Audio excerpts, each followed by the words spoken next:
Hi, I'm Ted. Come photograph with me. We're going to do some science photography today, and we're going to do a relatively historic photo shoot, and it involves a glass marble dropping into water. And as this marble falls into water, the water is going to flow around this marble in an effect called the Worthington Crown Closure. And it dates back to some of Worthington's original books. This actually is a first edition Worthington book where he shows those kinds of pictures, and it was the first time that has been documented with high-speed photography. If you're lucky enough to find one, this is in a former library copy. It's got a really cool picture on the cover, and it's got all sorts of fluid effects published in it. So Worthington originally published the book 1908. It's a study of splashes, and it shows all different kinds of high-speed events that take place when dropping things into water. It also includes doing drips into water, which is super interesting for high-speed work also. Keep in mind that you don't have to buy an original. It has been republished in the 60s and 70s, and the books are all really all over the place for not much money. Worthington had a really interesting technique for timing the events for his high-speed flash. He would drop a marble, a steel marble that made a contact with a flash, and then he also had a spoon that would drop the object that he was interested in photographing. And here's an original illustration of what that apparatus looks like. It's very brilliant, and it opened up the whole area of high-speed photography.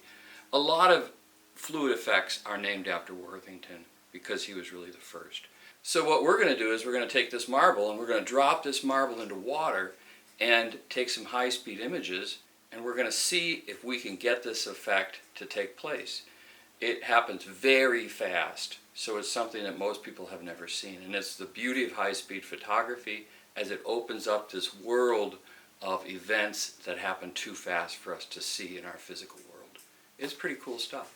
Backlight, a side light, and then we're going to drop our marbles in there, and these are smooth marbles, and that's really all there is to it.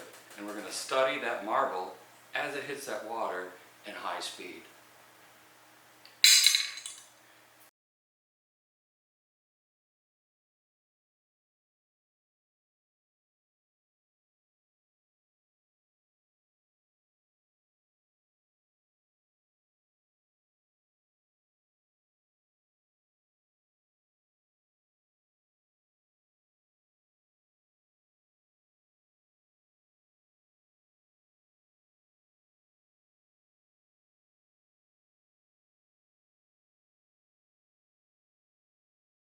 And we're going to look at this time code.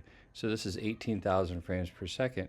And as we go through it, we're going to be like, whoa, that's just the perfect ending of the shot. And we want to know, how long did this shot take to make? Realize it's just barely when this sphere hits the water. So somewhere around there, and somewhere around 48 frames later, the event is done. So I'm going to use those numbers to do some calculations. And you're like, well, how do those calculations work?